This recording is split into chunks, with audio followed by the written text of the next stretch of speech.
Welcome to the Bandito Podcast, where we're calling a spade. Great to be here with you guys today. Caitlin Clark firing back at her critics, firing back at the hit pieces, firing back at the media. Caitlin Clark letting everybody know, I see what you guys are saying, and quite frankly, I'm not too happy about it.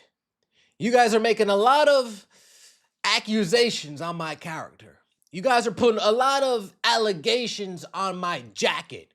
You guys are projecting onto me. Caitlin Clark's not happy about it. Caitlin Clark's not happy about it one bit. It's not often we get a microphone placed in front of Caitlin Clark's, in front of Caitlin Clark, where she can kind of go off about things that she's thinking inside. Usually it's before the game, usually it's after the game, usually it's during practice. It's really mostly ball talk or a nonsensical Taylor Swift question or a question that has nothing to do with it. But this time in All-Star, she actually addressed a lot of the hit pieces and a lot of the things the media have been saying about her, I want to say over the last few weeks, but realistically, it's been going on over the last 3 years. Over the last 3 years since she rookie season, it's been an onslaught. One story after another, one interview after another, one segment after another. And Caitlin Clark finally gets to speak her piece and let us know what's going on. Let's hear what Caitlin Clark has to say. Caitlin Clark responds to the USA Today article calling her a danger to black and queer people. I can't believe that's crazy. Sometimes people forget I have feelings. I'm a real individual. I think I have a great performance coach. Obviously helps with the basketball, and then I have like really great people around me that allow me to vent.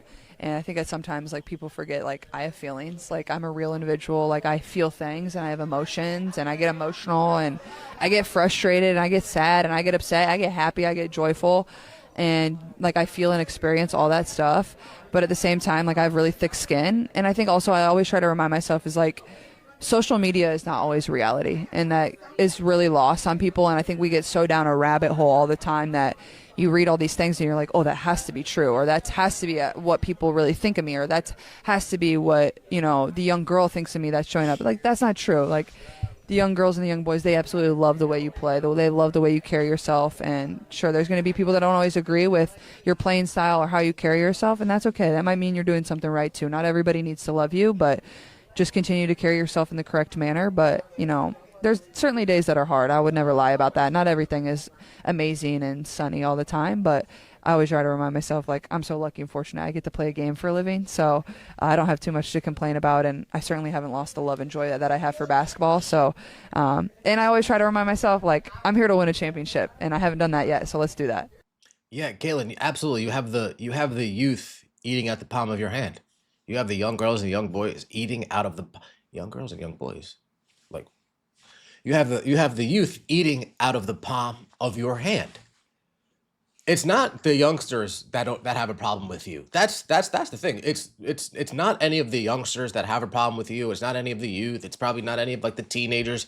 It's these full-grown adult nutcases that unfortunately have been following this league for a long time. And the WNBA has insulated themselves in this echo chamber for a long time.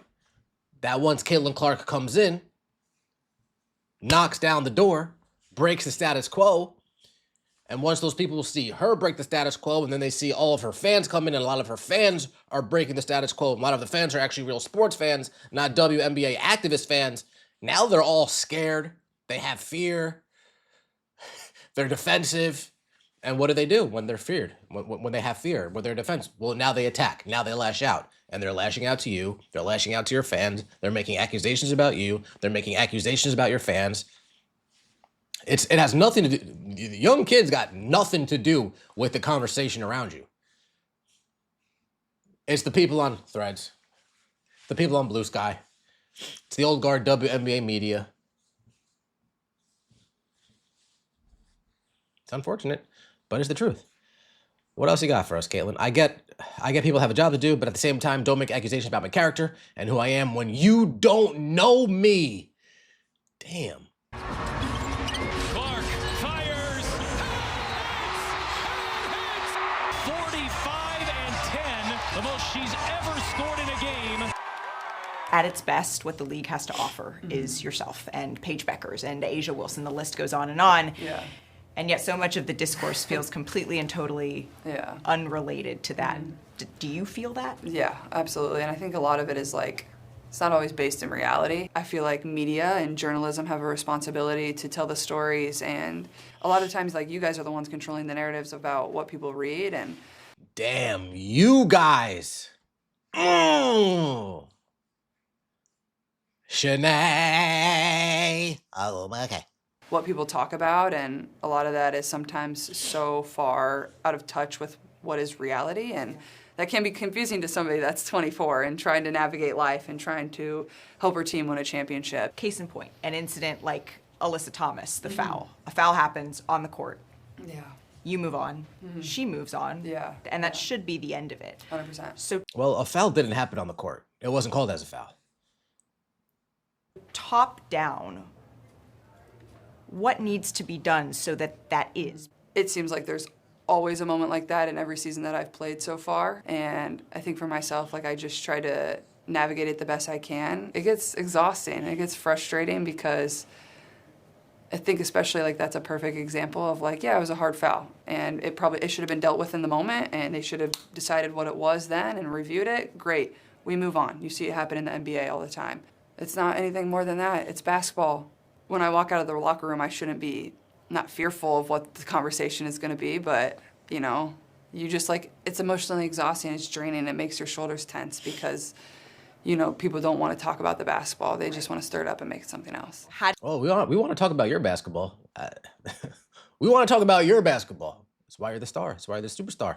How do you square the way that you are covered with who you know yourself to be? Like, I think there's just like a false characterization of who I am sometimes. Like, and I get it, like, as a reporter or as a blogger, like, you can write an opinion piece and that's your job and whatever, but at the same time, like, you don't know me. Like, we've never had a conversation. I get people have a job to do, but at the same time, like, don't make accusations about my character and who I am when you don't know me. I understand this is your job and this is your profession and this is what you get to do, and basketball is my profession and what I get to do, and the reason I play it is when I step in between the lines, I love it.